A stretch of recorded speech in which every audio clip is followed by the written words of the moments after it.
Tony Danza hit a big television show called Taxi, and from that, his career moved quickly. But I also knew him as a prize fighter. In fact, one night I went down to Madison Square Garden in New York to watch him fight, and it was a long trip getting there with that New York traffic at 6 o'clock at night. I got there, I sat down, they announced his bout. Out he came. In 20 seconds in the first round, he knocked the guy out, and that was the end of the fight.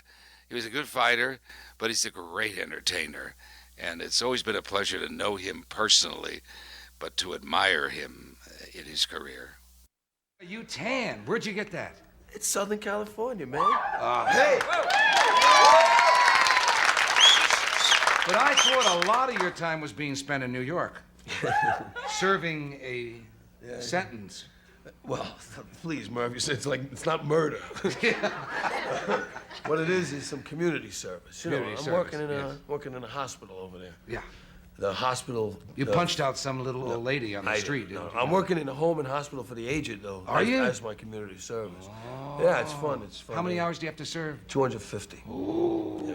I was a bad boy. Yeah, 250 hours. How many days is that? 24 hours a day? It's a long time. Well, if you went back, worked 24 hours a day for 10 days, you'd only be 10 hours short. Thanks, Merv. Huh? No, I'm going. Somebody's not thinking. I got to go back in May and June. I'm going to spend the whole 2 months there. So, Oh, and you work with. I work with. I'm an activities director at the Home and Hospital for the Aged in Harlem, and You are an activities director with your energy. well, it's just it's what it is. I got them bowling out of their wheelchairs. Forget about it. You haven't done bowling. I do. And bowling. Hey, bowling's not easy because it's in like the lounge. Wait, area. now you have got them bowling in their I'm wheelchair. talking 85 years old, but listen to the game. I set up the pins. It's plastic pins, and then I line them all up on each side, and I take one, and it's tough. A 3-game frame. I'm like exhausted. I move each one into position. Right, they got a plastic ball, plastic pins, and then I aim them.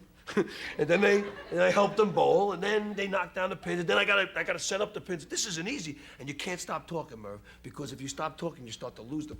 They go right out. So but no, Isn't it easier to go to jail? no, whatever. It's really, I'll be honest with you. I know. That was a good one. Would you wait a little laugh? I know. Well, you know what it is? The minute you say jail, there's nothing funny about it to Oh, me. yeah, that's right. Because I thought for a while there that the kid was going to be visiting some old friends. But anyway, somebody like that one, yeah. Somebody's got old friends in prison. That's what that one. Could have had your class reunion there. Few guys, they save money in Poland. Everybody, forget about it. Anyway, but exercise and music class in the morning. I got an intergenerational acting class. That's a riot. Intergenerational acting class. Okay. Yeah. What I do is this. They do scenes? They do scenes, and what we do is we bring these kids in from 3rd grade, from a school around the area. They come in, and what we do is we switch roles. Like, let's say we're having tea today. This is the scene. We're gonna be having tea today, and some kid is gonna throw a ball through the window, and what's gonna ensue is gonna be the scene. Only thing is, the kids are having the tea, and the older folks throw the ball through the window. Now, you gotta see this, the 85-year-old guy come in and try to con his way out of breaking that window. I think that's great. The guy says, but you should have seen the hit, Do they have fun with it? I have a lot of fun, and I have a lot of You know, it fun. must be great for them seeing the kids, too, the little kids. Sure, I mean, they did a play, Judy Garland, what is it? Wizard of Oz, yeah. And you got this guy there, Frank, he's like 92 years old, and he's singing, and it's wonderful to see this, it really is. What's he sing? Somewhere Over the Rainbow? Yeah, they sang Somewhere Over the Rainbow, and the little girl went to each one of them, and he ends it with, if bluebirds fly above the sky, why, oh, why can't I? Gee. And you're like, oh, please, Frank, let me help you fly. I don't know what to do. I mean, I'll tell you a really touching story. Sometimes I tell this story, and I don't know if people get it, but to give you an example how these people are and they affect you. I mean, they really do affect you. I got this guy, his name's Jack, and he's a real guy, older guys, they're different than younger guys. They come from a different. My father, they're just men. I don't know. Whatever it is, there's different. There's respect. There's something about them. Anyway, I love this guy. You know, he's bent up a little bit. He's in a chair, but when he shakes your hand, you know, he tries to break your hand. You know, hey Tony, how are you? I say, hey, Jack, how you doing? So I go to get him for his intergenerational acting class, and he's a guy who used to be an art director, evidently, for the industry, and he paints. And everybody he sees, hey, I got to do your portrait. Hey, I got to do your portrait. So he says this to this volunteer. Well, what happens is I go to his dressing room. I'm his dressing room. I made him an actor. I go to his room, and on the wall, among other things, he's got a Michael Jackson poster. This guy's a weirdo. But anyway, well, he said not that he's a weirdo. I like Michael Jackson. Excuse me. But I mean, he's got all sorts of things. He's got sketches, but he's got one painting that's above the regular guy. It's a really good one, and it's of a little girl reading a book at a desk, and I said, gee, and it's got rips in it. You know, this guy's old, and this thing is old. And I said, gee, Jack, this is great. He said, you like that, Tony? He says, I painted that of my daughter when she was 2 years old. I said, boy, that's great, Jack, fantastic. Now I take him down to the class, and of course he meets this new volunteer. The first thing he says to him is, hey, I gotta do your portrait. Yeah. So the other resident, this woman, Irma, she says, you say that to everybody. So I come to his defense, and I say, well, I'll tell you something. I say, I seen a painting that Jack did in his room. It's of his daughter. It's fantastic. It's of his daughter when she was 2 years old. And the head nurse goes, the doctor, she says, well, she's 50 now. And the guy says, yeah, he says, last time I saw her, she looked so, he says, she looked so young. He says, I couldn't believe it. She looked so young, Jack? He says, yeah, she must have been in love. And I said, this whole, you know, I mean, here's a guy, 87 years old. I guess love stays around. It doesn't go away. All right, let's hear it. You understand they've got a few more years of experience on you. It's not even just that. in living, right? Oh, yeah, and let me tell you, that breeds, experience breeds wisdom, I think, because, you know, I'm learning the hard way. Write that down. Yes. Do you have any other Italian sayings that I can write down? Apple trees make apples.